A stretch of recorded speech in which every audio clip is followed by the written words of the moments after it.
Okay. All right. Shikha. Oh, yeah. Good morning. Good afternoon. Or it's still morning. No, I haven't asked the question yet. Okay. So when you have a Saina Nehwal, Sania Mirza, or Shikha Oberoi, you are actually telling 1.2 billion people, plus the diaspora worldwide, that Indian women are powerful, Indian women are beautiful, and Indian women can be more than a pretty face dancing in the rain.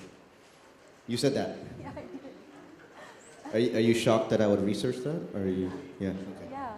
So, Shikha, outside of family, who is your Shikha Oberoi? As in, who is somebody that I... As you've pivoted in your life, Okay. you've gone from professional sport to entrepreneurial, more business orientation. Who is your influence, and who has helped you pivot in that manner to kind of go to where you're going right now, in the direction that you're going? Thank you for that question. First of all, it's a privilege to be here amongst you and speak. Thank you for listening to my story. But, I see your question as two-pronged. The first one, who is the influence and sort of who has, on some level, shown you that you can be more than just one thing. And I believe that's my father. I have 4 sisters. We're 5 girls in our family. And growing up both in India as well as America, being a student, being an athlete, being a producer as well as a founder of Indie.com, I believe that I can have my cake and eat it too. And I think my father has shown me that you don't have to sacrifice one objective or one dream for the sake of the other. Regarding how I've become and where I am today, how that process has happened, I think there's been tremendous influences in my life, but the environment, I think the world has been my home. I think seeing people around me, being influenced by them, definitely digital media, seeing the way the world is working, and feeling inspiration from my peers, I think that motivates me and pushes me in directions more than anything else at this current stage in my life. And is that how you thought of starting Indie? Was that because it's very different. No, yeah, Indie is actually a 180, I think, from tennis. So Indie actually came into my life about a year and a half ago. So after retiring from professional tennis, I went back and finished my undergrad at Princeton 10 years later.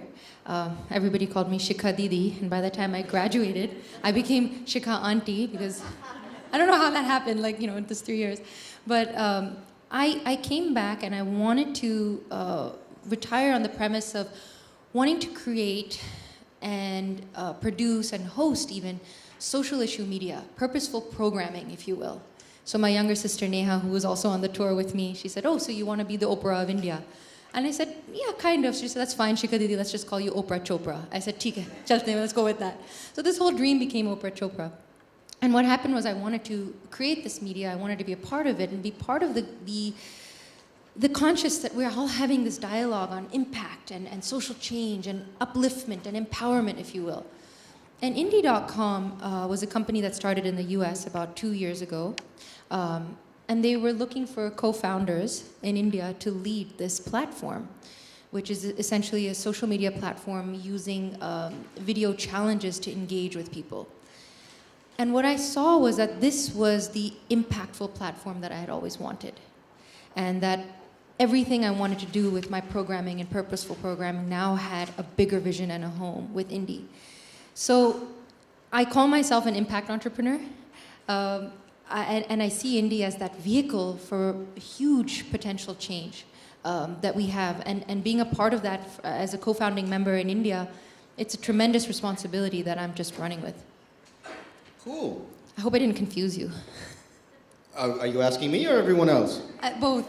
We'll take a hand raise later on. Deb, Yeah. I know what you're thinking. Does he have a quote of mine as well, or is he going to ask a random question? I have a quote. You talked about the ecosystem in, I think, the technology ecosystem, and how it's done well in many things, but it has some ground to cover as far as mentorship is concerned. You said what entrepreneurs need the most is guidance and a helping hand. As you've gotten to a stage now where you can be that, how do you think being a woman has influenced your organization and the direction that you've gone and the model that you have kind of created? Because at the time of actually thinking through it, nothing like that actually existed.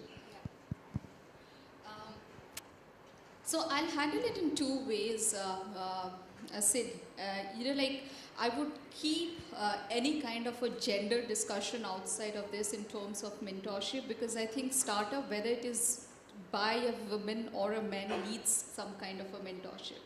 So just to give you a little sense about ourselves, we were not 26, 25 years old getting into the business. We had done things for 16 odd years and then got into something which, as Sid mentioned, was the first time in India. Sid was actually one of the mentors at the GSF conference. I know the toughest of questions that came across from the mentors was from Sid's table. Almost telling us that this is not just going to work for you. So, I remember that day when we had actually put together a paper plan, and I said, this is so much of back-end coordination and stuff like that. Do you think it is going to succeed? Do you have the right team? Do you think this is the model that would work? It's not so easy. But I think that put in, so the way that we took that particular session was more in terms of the right questions being asked, the challenges being actually told to you right up front so that you can work around them. And the third thing is a kind of an assurance that we are just around in case you have a problem that you encounter and need a solution for. And that's exactly what I think we have done in our team. So one, the very first in India. The second, no benchmarks to actually look into. The third, corporate people getting into actually managing blue-collared workers. I can't even tell you what kind of challenges we used to have, myself and my partner, getting into the chai taporis and getting to speak to plumbers, carpenters, electricians, and people like that. It was a real challenge. But I think we started understanding them after 3 to 4 to 6 months, and then that started setting the pace. That's exactly what happens in the organization. There are no set norms. I think everybody comes back with the thought that, we are there to innovate. We are going to do something different, so can we contribute to what's already happening and can we better that? And that's what has chucked us along for the last 2 years. In a bootstrapped environment, we were the only company that could get into 5 cities. We didn't have the funds or the money bags that most of the people have, and we are running successful businesses and at unit economics that really at times make investors pop up their eyes. But that goes to the team in terms of getting together that ship in place. How many parents love their kids? So one of the sometimes that's right. Sometimes. So let me tell you a story before that. I have 2 kids. One is 6. One is 0.6. So 3 years back, when my eldest son was 3 years old, he was watching a YouTube video on cars. Somehow boys are born with gadgets. I don't know how. But there's some part of their OS which is already coming coded from mother's womb. So at that point of time, there's some objectionable content came in. And I thought this is not going to happen because being slightly techie oriented, he sees lots of gadgets at home, and so he gets normally attracted to them. And that's when the real issue happened. The whole Nishchint idea came from a personal experience. And then we started building a solution which would give parents a kind of control in terms of what content is consumed by their children. And we help them therefore put a safe zone when they go out from home or reach school. There's an alert.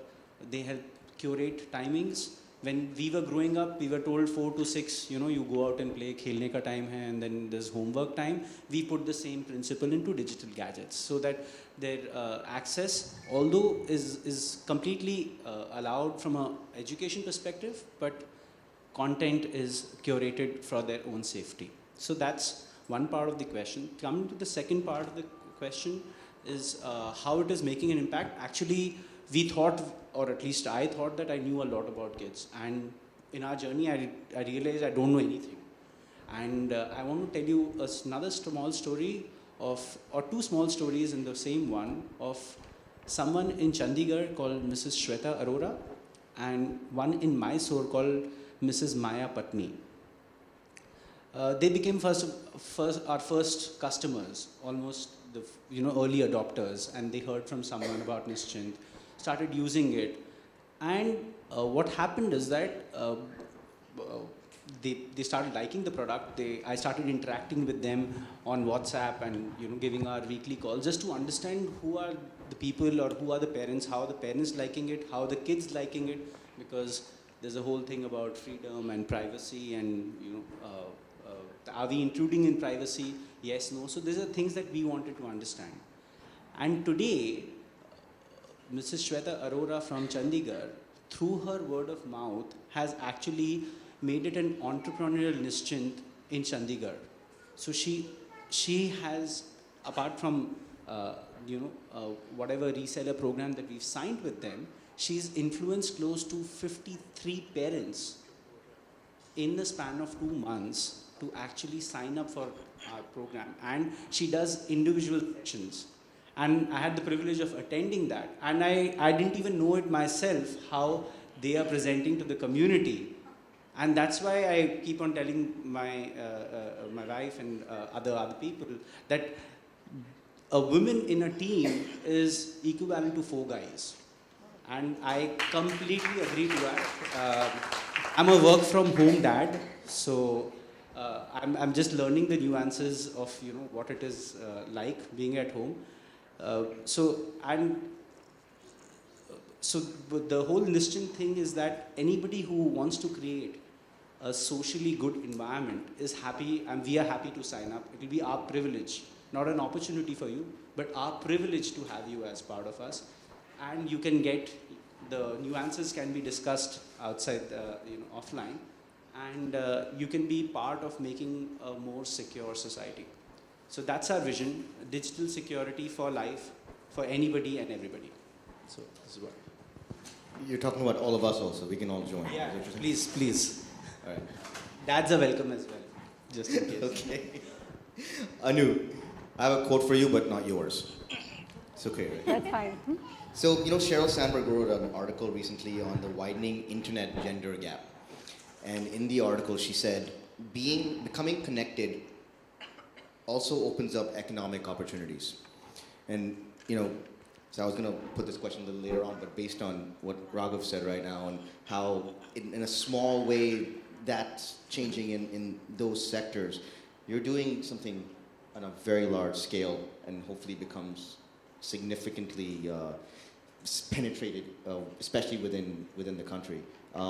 As you take a look at how India is becoming more and more connected, are you feeling that there are more and more economic opportunities that are coming up? And what can we do, especially people that are in transition?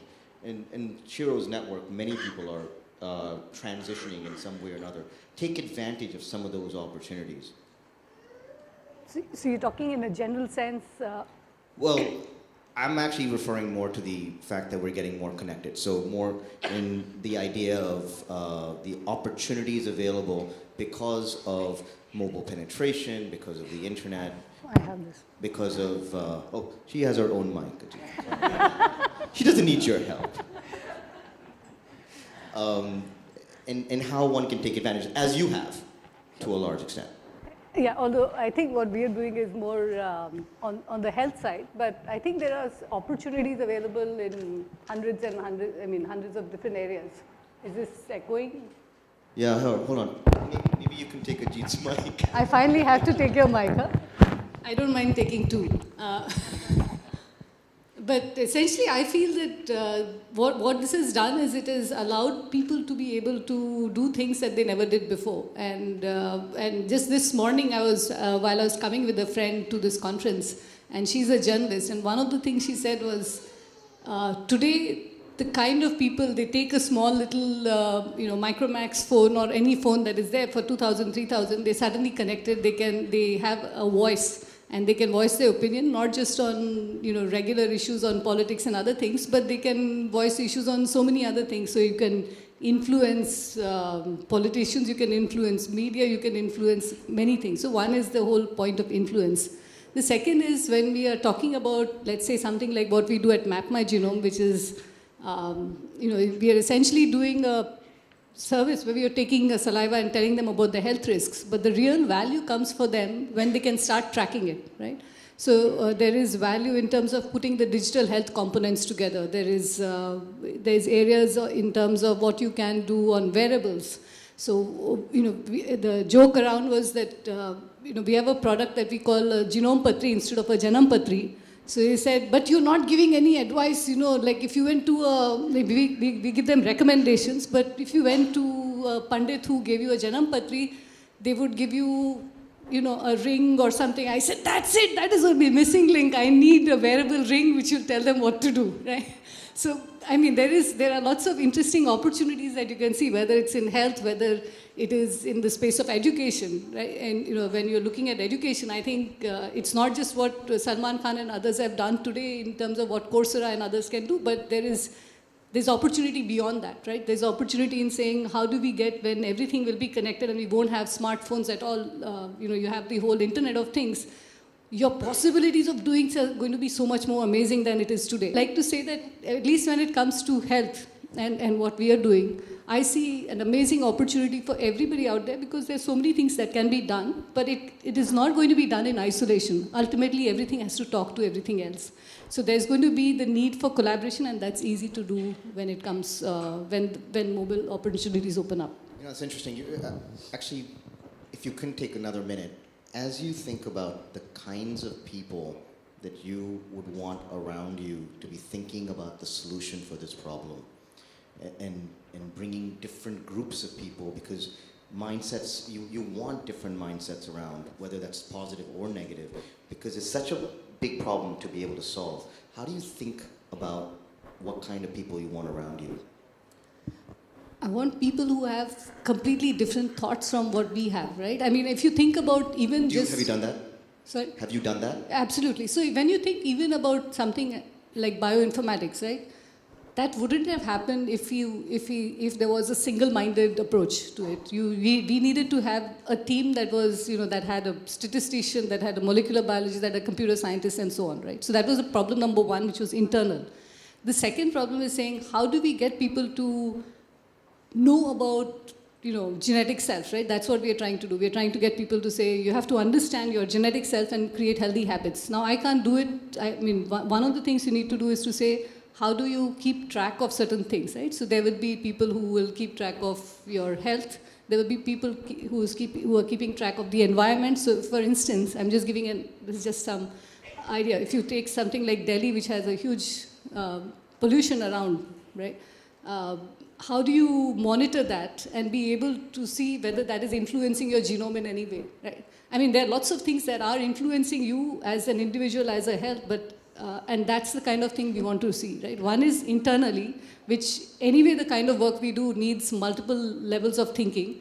But externally, in terms of saying how do you collaborate with other people, it is going to be not just about what we do today. It is about saying 4 years later, our life is not going to be what it is today, right? It's not going to be smartphone driven. It is going to be Internet of Things driven, right? How do I get someone in the audience today who has some idea in that space to be able to start working with me on that? Because when you're making something that's already futuristic in some form, where many people think it's futuristic, the future comes much faster than people ever expected to. So I'm saying that we would have to be ready, and everyone in this room who has an idea which could connect it in terms of saying how do you know yourself and build healthy habits. There are lots of things you can do, but it has to be about saying, are we creating APIs to be connected with each other in some form? right? And APIs need not be in Java, but it could be APIs in terms of how we connect on the mind level. So. No, that's really interesting. I love you, Ajith. I give it back to you. But I'm gonna ask you a tough question, based on what Anu has just said, actually. Just for the record, Sid is on the board of Furlenco, and I had asked him not to ask tough questions to me. So, but he's picking on me. I'm the last person. I'll see you, Sid. When I first came to your office, you actually you're like 80% women, other than delivery people, right? And I was outside right now, and I was telling my colleagues that had come with me that Ajith had all kinds of people in his office, and these people did this, these people did this, and these people did this, and the response I got was, well, it's very concentrated. You have people that do certain skill sets because of gender, because of age, because of different orientations. And it struck me that, oh my God, in Furlenco, we don't have any people that are in delivery, for example, that are other than 23 to 28-year-old men, and is that hindering innovation in any way? On the flip of it, we don't have anyone in furniture design and creation that are men. So although we have we have a diverse overall organization, and I'm sure that's the case not only for you. I'll bring the question to others as well. When we think about roles for people, we automatically club them in one way or have a mindset. What do you think? And if you were to change that, how do you think it would affect Furlenco and where you are today? Sure. Thank you for calling me here, SHEROES, 3 more SHEROES out here. So I'll just elaborate on what Sid is trying to say with a little bit of a precursor of what we do. So we give furniture on a subscription mode, which is basically starting from furniture and then appliances, home decor, everything. You can get it in packages, and we deliver it in within 72 hours and in the most simplest way. So in effect, we are trying to bring furniture into the cloud, and in a click of a button, you get this in your house. Now, putting it into context of what Sid is trying to ask, it's an operationally intensive business. We have every aspect of what you can think of, from sales, finance, and a big, huge operations. Delivery boys, warehouse managers, logistics, so on and so forth. And I remember this discussion, what Sid is trying to allude to. So, delivering furniture or moving in stuff is a very hassle-filled process. And I believe that a woman brings in a calming effect in many of these spaces. We did think about having women CRMs to go and deliver some of these products. That said, we didn't do it. One of the big reasons is that India is not ready yet for this. We didn't want to prove a point, force a point, saying that, yes, women can also do this. I don't believe that needs to happen, right? I'm more worried about the safety aspect of the woman first. So as much as that, just to prove a point that, women can deliver, if I do this and something happens to her, then that's a bigger chaos, right? So we didn't do it. That's it. That's always in the back of our mind. How do we get this done? And just imagine this. So a warehouse has, we typically do around 50 to 60 deliveries across a couple of cities every single day. It's chaotic. It's hard work. There's a lot of manual lifting. And none of this is against women. I think women can do as much lifting of weight than men. There's nothing like that. Just that if I have to get in 4 to 5 women into that fold, I need to train 45 other men out there to adjust to that particular fact. And that is a hard job. We men are not there yet. So I have to work on that. We will continue working on that.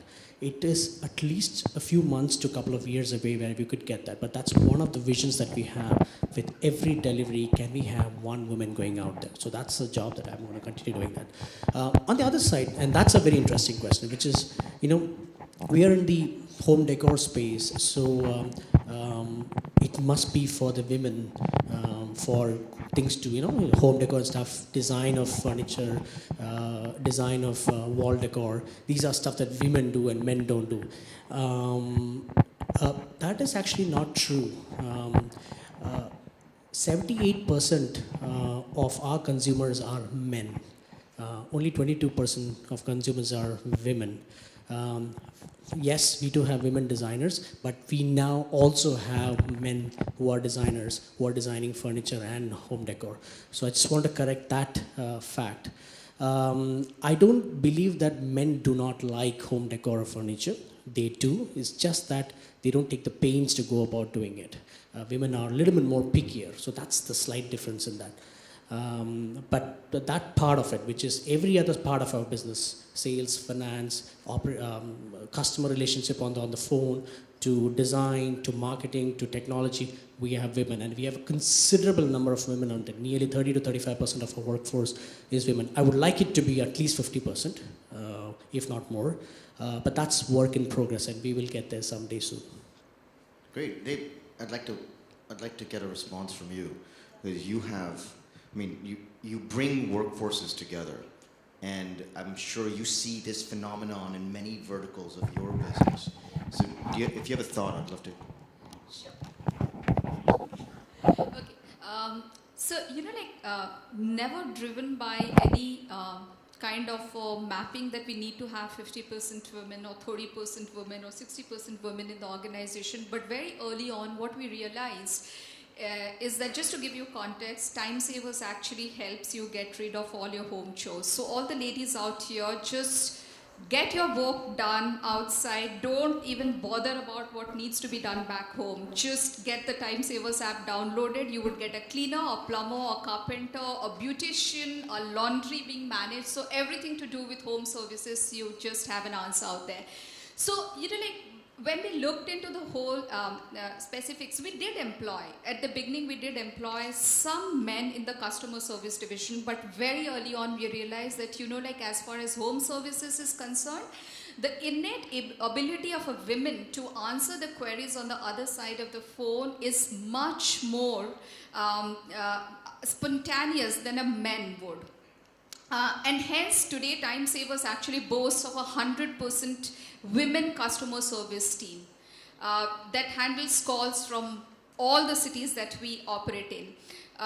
Coming to the question in terms of diversity, we have never made a conscious decision that we would employ women or not employ women, but it has been merit driven. But coming back to again marketing, when we started looking into the marketing, somebody I met actually mentioned about seeing our ads, and I don't know, the lady, whoever mentioned that was in the room. We have started creating a distinction in terms of a brand. If you just look into what is happening in the home services sector, most of the players actually go across and use the stock images that they download from some site and use it and just put across a caption. It was a women marketing officer in Timesaverz just started saying that, hey, we need to build a story around it. We really can't be. Home services is a very, very dirty job. It doesn't have any kind of, as you would say, glamour into it when you have to just go across and talk about it. So if you have to do something interesting, what do? You create a story around it. Today, incidentally, we are launching something which is the Be the Santa campaign, which the celebrities are endorsing. You would see some of them coming across. It was a women's thing, saying that, why should a man only gift women every time? Why can't a woman actually go across and gift something to her mother, to her sister or a brother or a kid for anything to do with the home services? Of course, husband, because, so that comes first. So I think some of these things are very innately driven by a woman, but let's not ever make a decision. Let's not ever ever make a decision that we need to be 50% women-centric organization because of the diversity questions that are happening around. It needs to be driven by merit, and I think what Dr. Rajan said was so very important. Let merit drive it, but enable, empower, and that's the thing that you can do to get the other section come up to the stage where they can really have a good, nice fight with the other men folk to grab their place in the sun. I think that's what makes a lot of difference. So I have a slightly different viewpoint on that. No, but I'm the moderator actually. So Sure. I thought I had a mic. can we get the mic away from her, please? No. Go ahead, please. Yeah. No, so one of the things that I feel is, so Mapmygenome is my second startup. And as a result, what happened was, in the beginning, we got a lot of women, right? In fact, it became 80-20. There were more women than there were men. And what happens is that you start to see the same effect of what happens in a male-centric organization, which is saying that you get so comfortable with the, how we talk, how we do this thing, that you have to make a conscious decision. So for us, it was almost like at one point I said, we need to bring diversity. And they were like, you already have so many women. I said, it's not about women. It's about getting diversity, right? And I think that's where now we are closer to 50-50 or maybe 60-40. But still, it is something that it has happened because you have to make some of those decisions very carefully. It is not just about saying, can I get enough women? You have to get people from different parts of the region. You have to get different types of people. You have to get people with a doctor. You have to get so it has to be not just about getting a 50-50, some of it has to be induced because otherwise you tend to get people like yourself. Definitely. Shikha, conversation kind of moved into male, female, but it's so much more than that. It's different levels of society, different age groups of people. As you're looking at indie and you're thinking about, well, how am I going to bring the best product out there? And I want to bring the best kind of people. And merit is great, but a lot of times the way that we judge people are influenced by where we come from. And so merit, people that perhaps have done well in other jobs are brought in to do a job rather than people that arise within your organization. People that have certain level of education are looked upon differently, and it's natural for everyone over here. How do you think about bringing the right person for the right role, irrespective of, well, let's ignore male, female for a minute, irrespective of all the other aspects that we continue to judge people on today? And have you done that, and has that influenced how innovation and your model has converted from, pivoted from one aspect to another in your journey? Just listening to the conversation on the panel right now, I was just reflecting on indie and our diversity, and our gender diversity is not up there right now. I'm one of the 7 co-founders. I'm the only female. We are a 12-person team worldwide, and I think there's just one other woman. But I don't see a problem with that. It is merit-based right now. I mean, we are going to grow. I bring very unique skill sets, regardless of my gender. I think I'm coming with a very unique understanding of the world, a different set of skills when it comes to drive and being a top 100 athlete in the world. I think that sets a very different bar altogether. And that sort of goes to what you were just talking about, Sid, regarding what somebody can bring to the table from their particular life experiences and perspectives. So Indie right now, as we're launching in a couple of weeks, is very much focused on those who are connected to the internet. And that's a very broad statement because that's just growing literally every minute. As we speak, it's growing. And we are looking to very much enable, Indie.com is an enabling platform, Tier 2, Tier 3 India. So I come from privilege. I come from living in the US. I come from living in Juhu, right here behind. And I don't understand Tier 3 India. I don't understand Tier 2 India. The way Indie.com looks right now, the interface, maybe it will confuse Tier 3 India. So what we need is very much someone who perhaps comes from that perspective, perhaps understands that perspective, or had some experience with that, to bring that to the table. Indie.com is very much of a creative space. Does that mean, okay, we're going to hire a whole bunch of women because women are more creative than men? I mean, if that's what, those numbers say that, but that's not necessarily the case. I mean, the other day I was just reading a CV of this incredible young woman who's killing it at Microsoft, is getting poached by Google, and it's just, and she's somebody completely in the tech space. So it's very much what we need.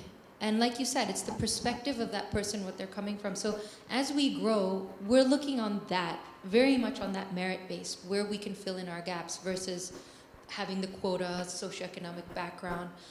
Although I think that is something that is constantly in the back of my mind. I do feel that, hey, I'm the only woman right now here.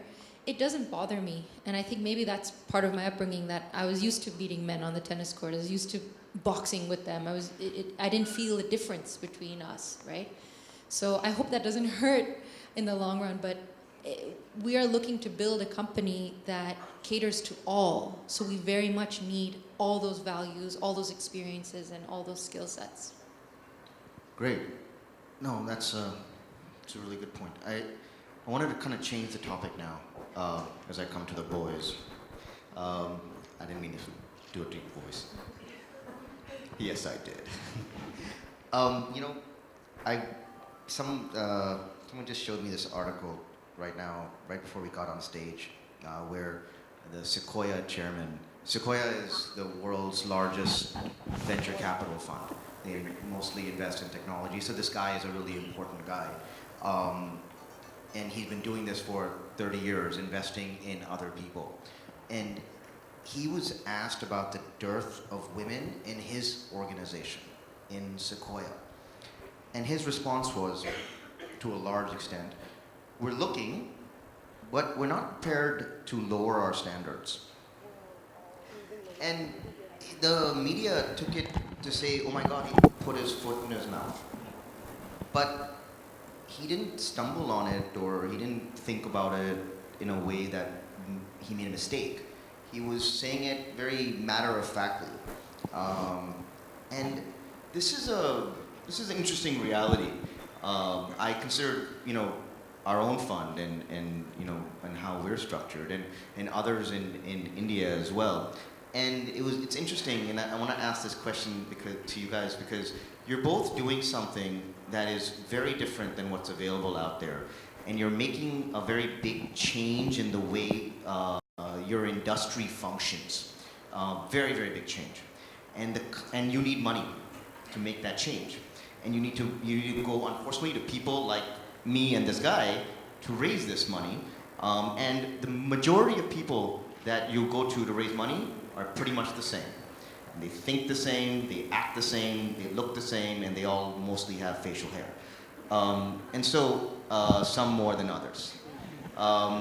As you try to explain this, how difficult is it to really be able to bring innovation in the verticals that you're doing, when the majority of people that you're trying to convince are exactly the same?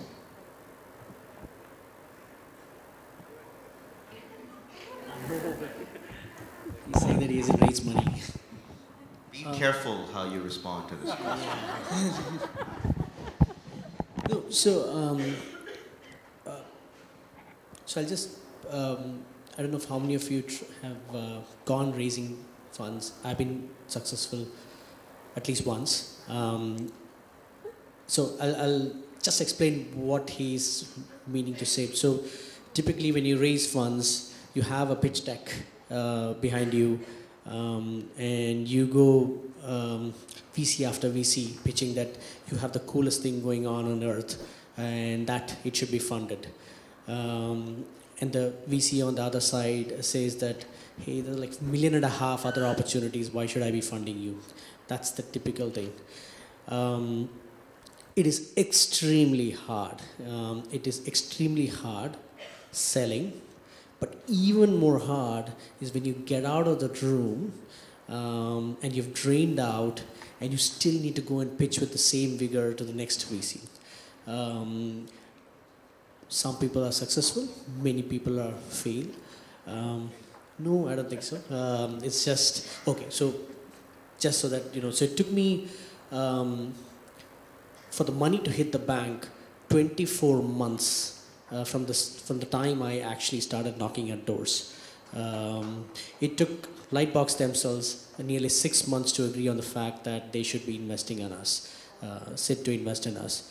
You know, it is tough for them too, because they have a lot of opportunities.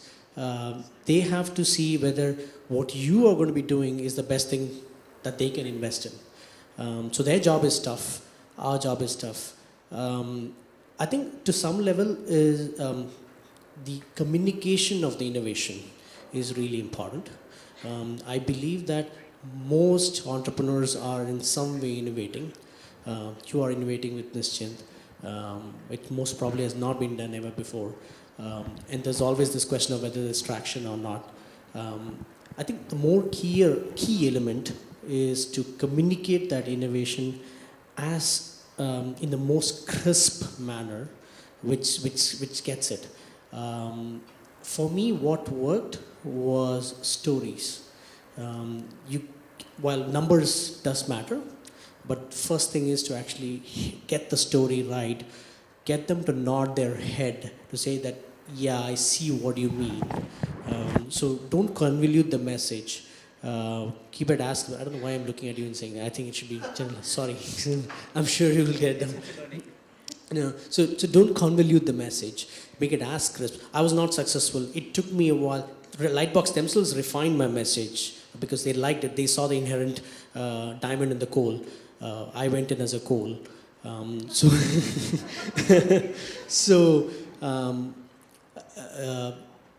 Keep working at it is what I would say. If you cannot communicate it, get someone in your team to communicate that better.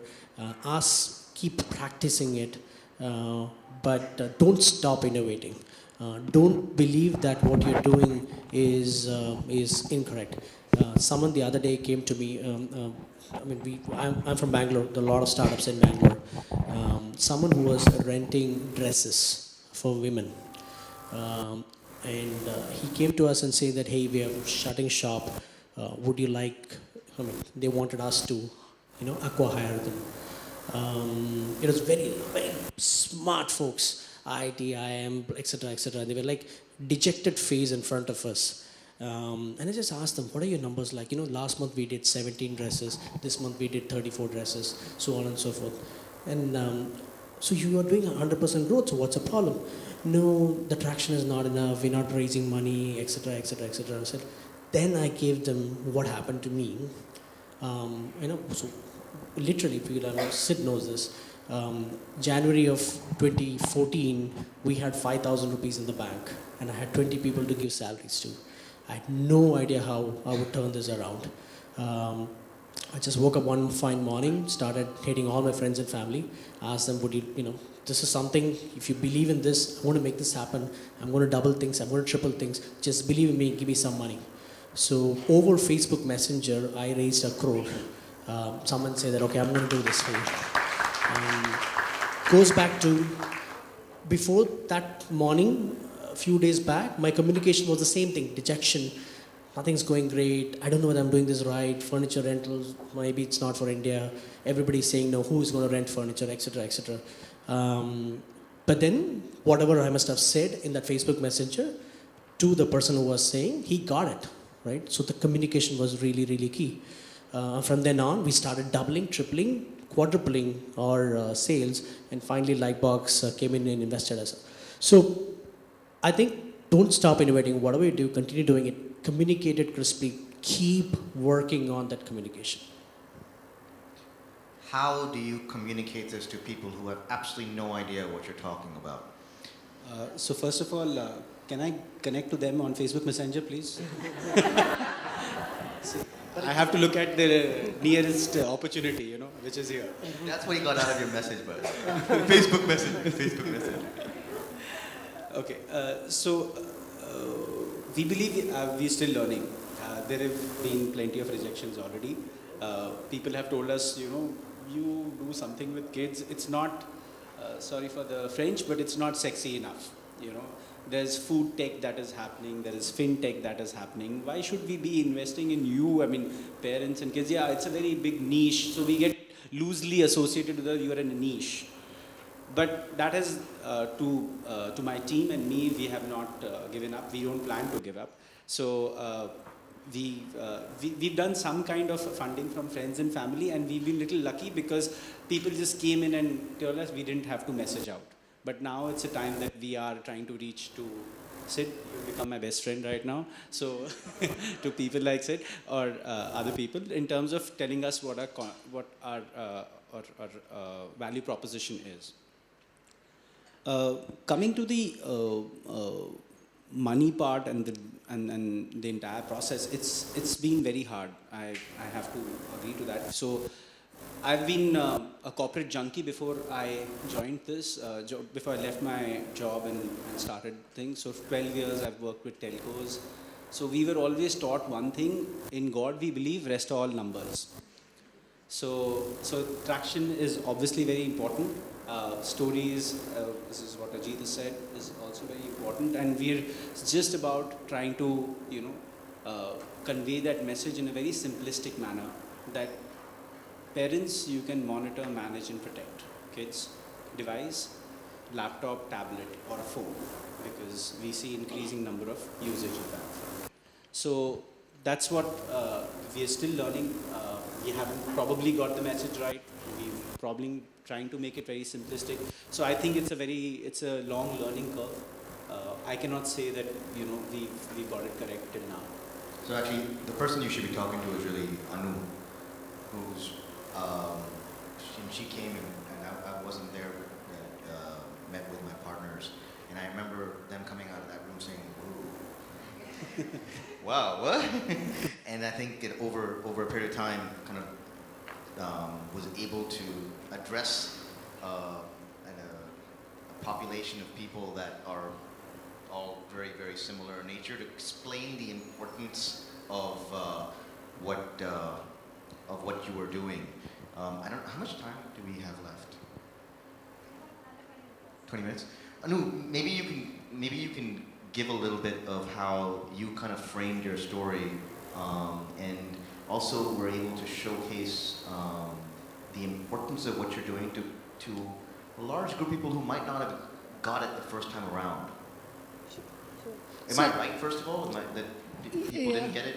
Yes, in some form. So I think one thing you mentioned there, that they're all alike. I think 99.9% they're all alike, like all of us as human beings are. But if you look at the DNA of each person, there are mutations that are explain why somebody gets that or not. So I think what we do with most investors is do the DNA test first.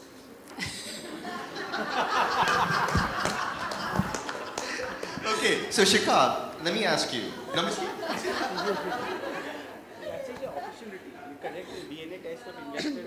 So one thing that we did first time when we were going out to raise money was, I said, worst case, I'll get customers. Right?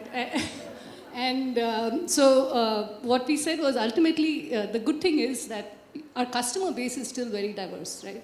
And what we were trying to do was to really solve a big problem, which was saying, how do I get people to understand themselves? But so in the beginning, we started off by saying, we are a genomics company, we are so cool, we are the same. But we realized in the end, if you're selling this to a customer or to an investor or anybody else, the story has to be simple.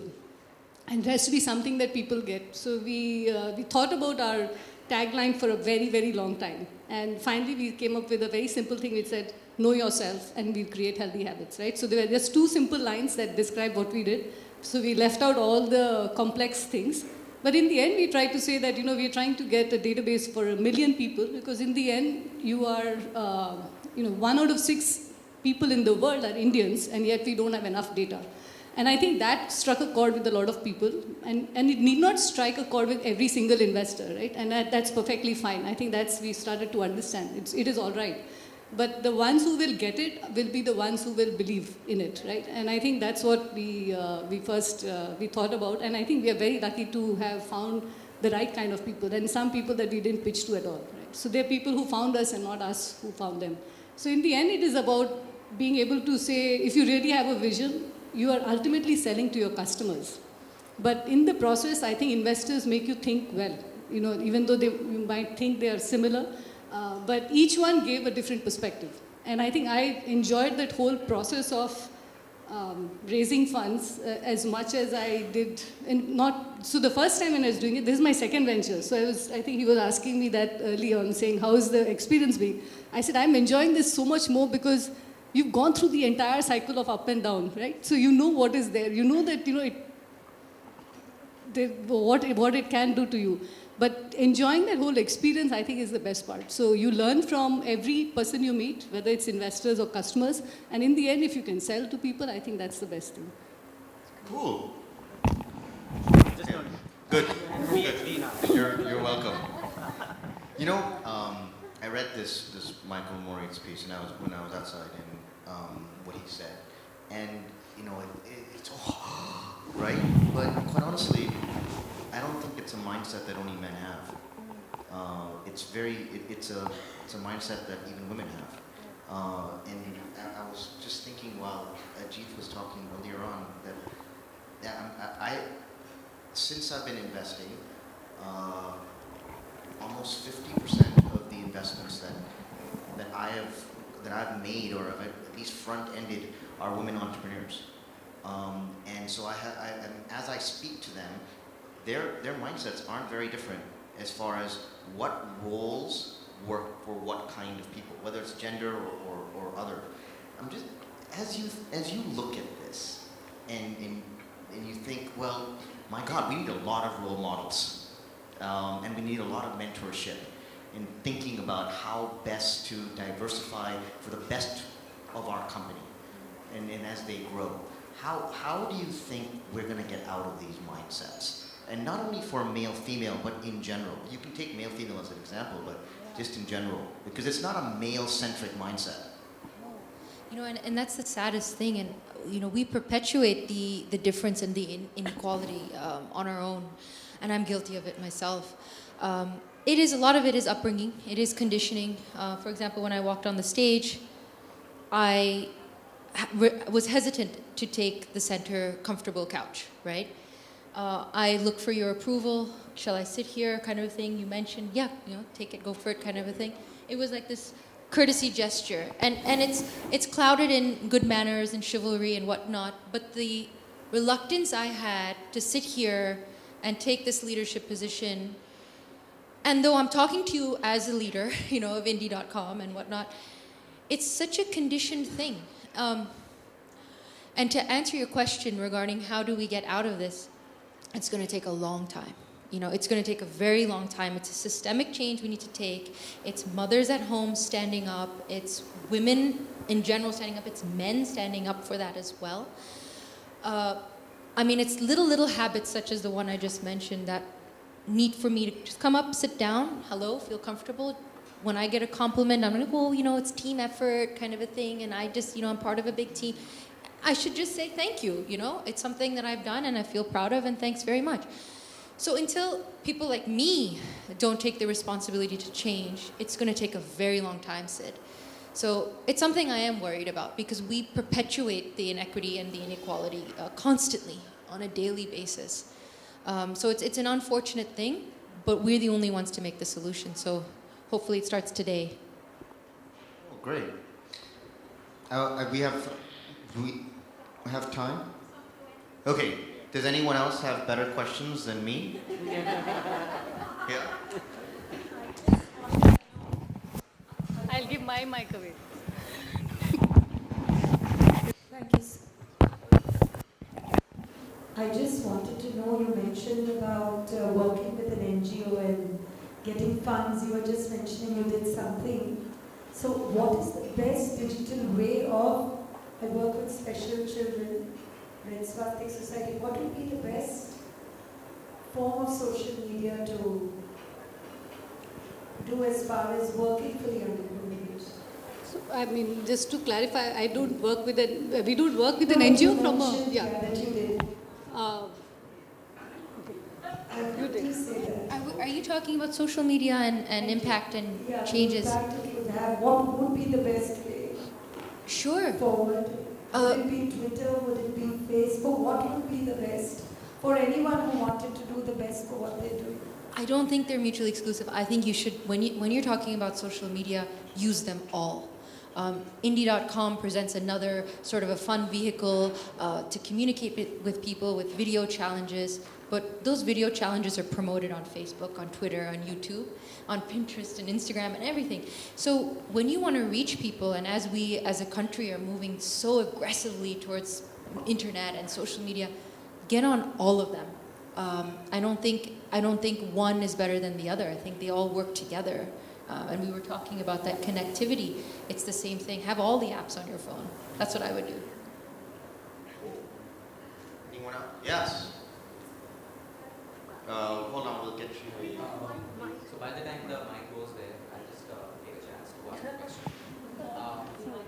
Okay, you have exactly 5 seconds. Go ahead. Okay, so Ajith, I already spoke to you, and I wanted to put 20 views for your video, and I didn't know that Lightbox is one of the portfolio companies, what portfolio. So this question goes to you in interest of, so that's for something. Sid, you can sit down. So this goes in benefit of most of the people who are entrepreneurs like me.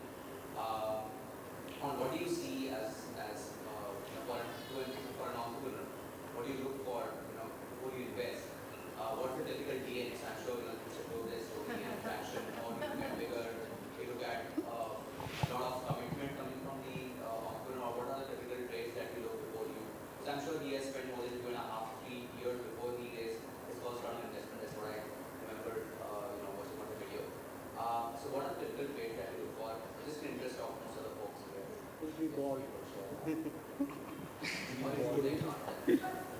I think there's no secret trait. Though now I think I'm just going to have Anu come and sit in our office and keep doing these tests.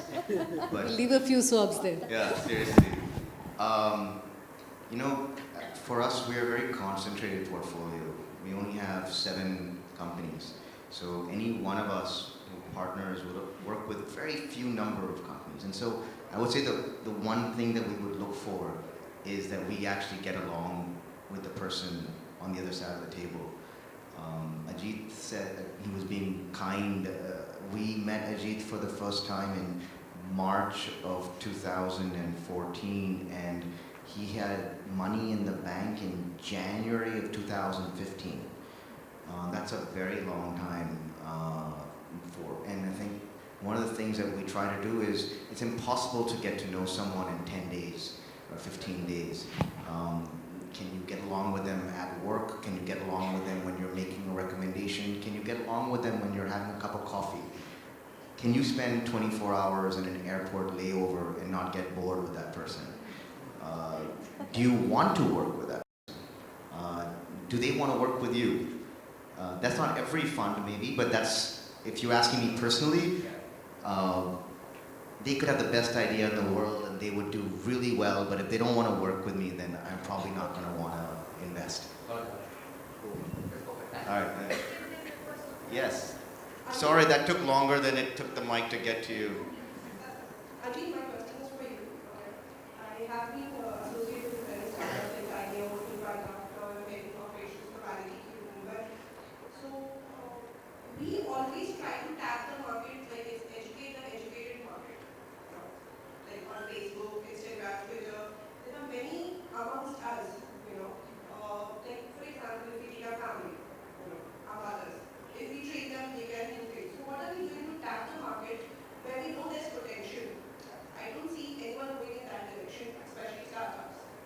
So we only promote in colleges, schools where we know that kids can relate to it, someone can relate to it. Like for example, my mom, she knows what these things are, but we don't educate them in how to use this technology. So I want to understand how you try to tap this market. So you're basically asking if something is, people don't know how to use it, how do you get them to do it? They want to explore. Correct. It takes time, right? You can't do anything overnight unless you have $200 million in your bank. That's one way of doing it, where you can just burn money. So one of my close colleagues in my firm, he says that there's a great way of letting people know that you exist, which is take 500 rupee notes, stand next to Juhu Beach and burn it, and you can actually get people to come into it. But obviously, you know it, I know it, that's not the right way. It's slow and steady. Slow not as in a turtle kind of a slow, but slow has different meanings now. There's the burning money slow. Compared to that, you need to be a little bit more slower and more patient with how you deal with communicating things. Again, going back to my earlier thing, it's about communication, how you say things. I don't actually approve of my own board out here which says rent furniture for 1100 thing. It just doesn't make any difference to you, right? It's like you're already thinking, trying to go back and check why we did that. It's very logical. It's like, oh, so I can get this stuff for 1100 stuff. I need to communicate to say that maybe, how about having a new look in your house every year without having the hassle of, committing to it. That's probably a better way of communicating the same thing. So that's for a TG which is planning to change furniture every year. But imagine it's a guy who is sleeping on the floor. If I go and tell him, I can give you furniture which you can change every year, he says, I don't care. I'll sleep on the floor. It's perfectly fine. I don't want to pay for that. So there the communication is different. So we did go and ask folks in the market who are sleeping on the floor. These are people working Flipkart or Snapdeal, having 20 lakhs plus salary and everything. So why are you sleeping on the floor? You seem to be having an iPhone, Mac, but you seem to be sleeping on the floor. So why aren't you buying from Urban Ladder and Pepperfry? Saying, no way, it's not, I just don't want to get committed to this. I'm not committed to my girlfriend, so why should I get committed to furniture, right? So, I'm just adding masala to it, but that's similar to that, right? So then, we go in and say that, hey, Furlenco is this cool thing where you don't have to get committed to furniture, I can get you bed, etc., etc. So, yeah, fine, good idea, it's okay. So what do you really need?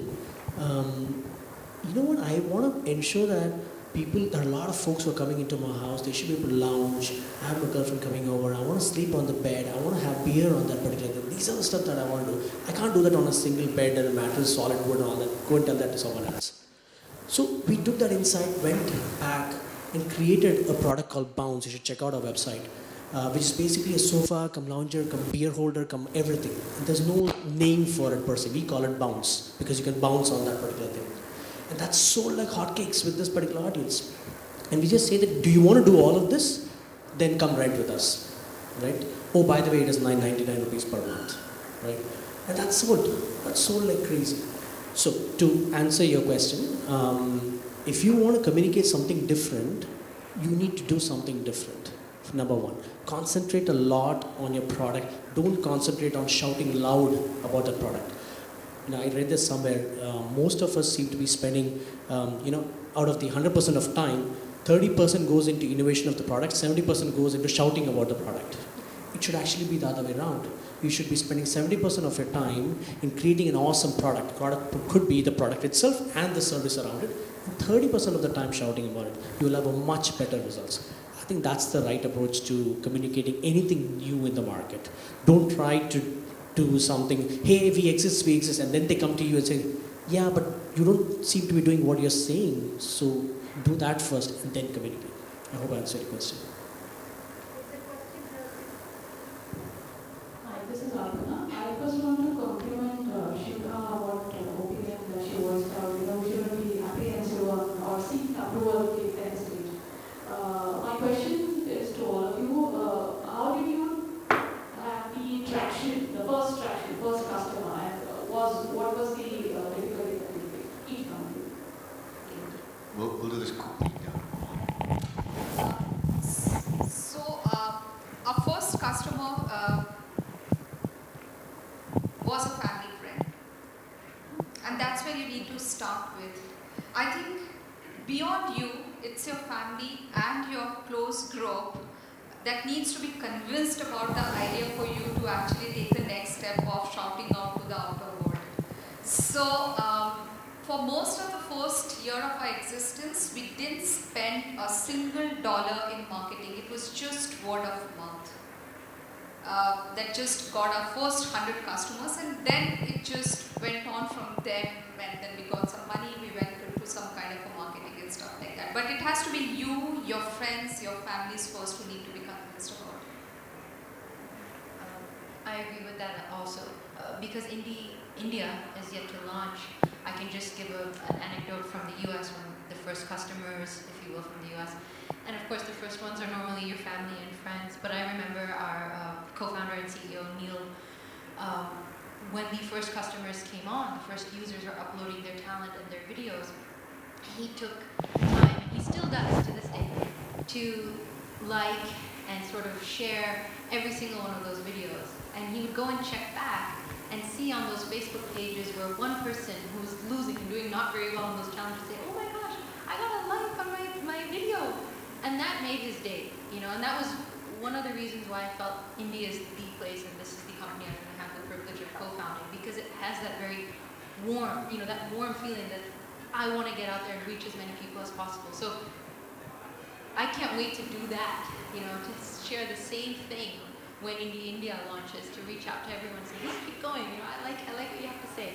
And I think that's very important to grow customers. So that doesn't really answer exactly your question, but I think it would help for the next one. So the first few customers, I was the first customer, but the first few people were people that we sold to, but the real paid customers were before I actually joined the company, was in December of 2012. So we launched the company in 2013.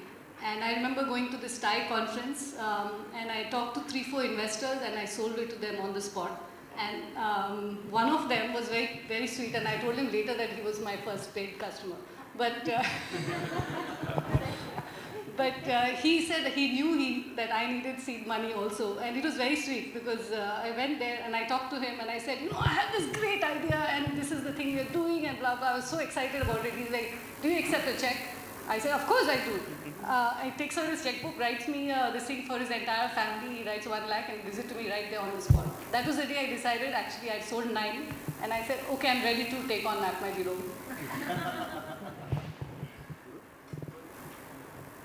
So I would like to slightly disagree there. You know, what happens with friends and families, they do it out of love.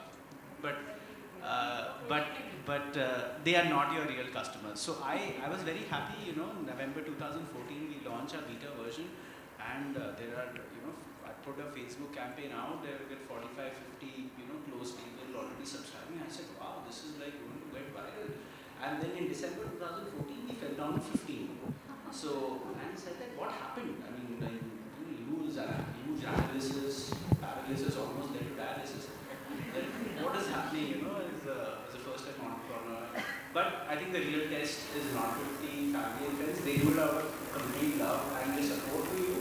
But your first customers, the way we got it, is we went to a school where teacher meeting, not to my own son's school, some others, and we explained the product. We set up Wi-Fi for them because there was no connectivity. We were doing it in a small town in Indiana.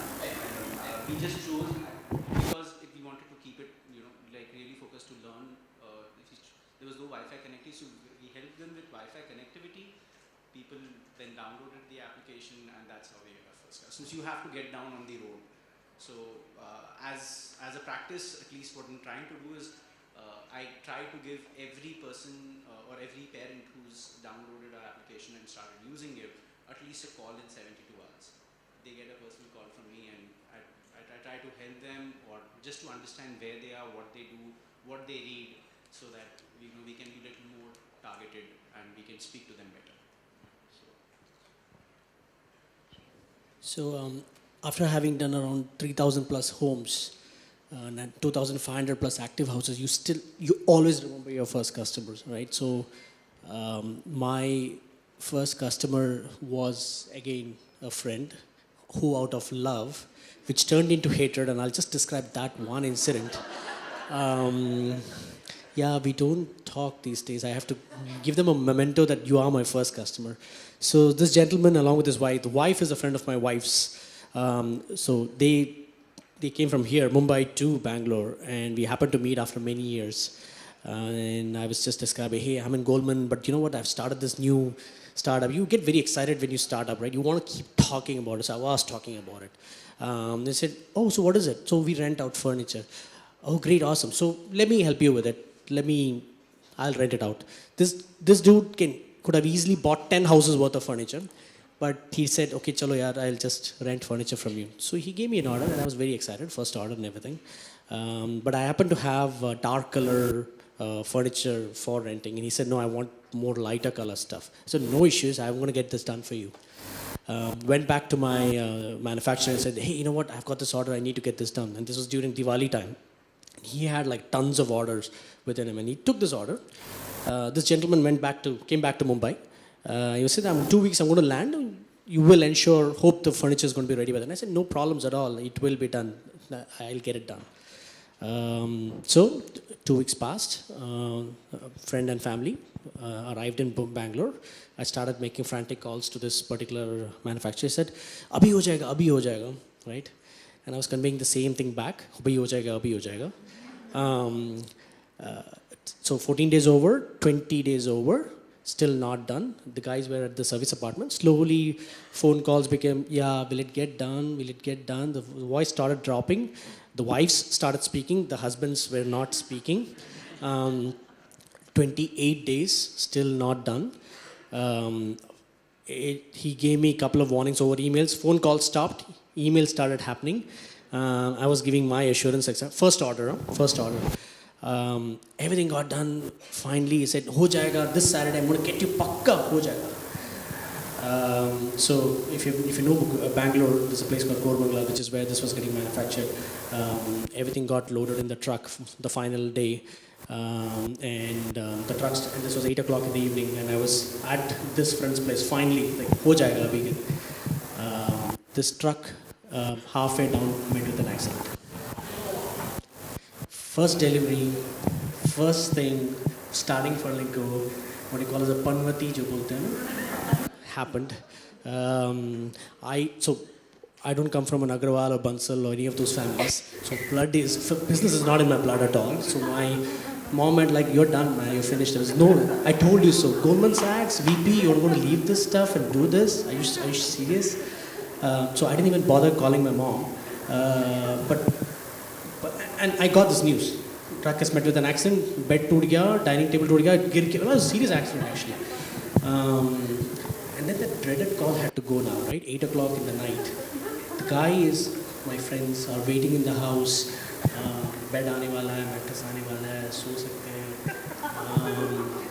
And the call came. So the moment I heard this thing, I rushed back. And then I had to make this call. But I couldn't do it.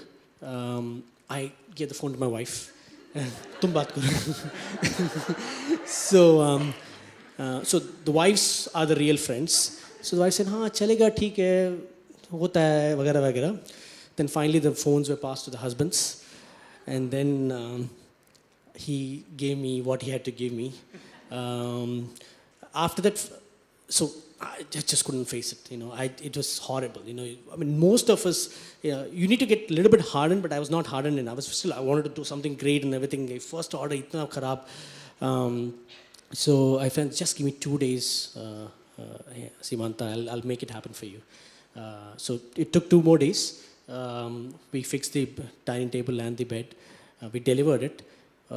But there was that moment where, should I really get into this? So there was one person who really made this happen, and then it probably summarizes the entire event, right? So that was my wife. She said, look, you're getting into this, you are asking me, are you sure we should be getting it? I think you should be doing it. This is just the beginning. Delivery to hai, ho jayega. If she had not said that at that time, and then done all that in the next 2 to 3 years of managing the kids and working and being a director of a different company, this Furlenco would not have happened. So thanks to all of you for making Furlenco happen.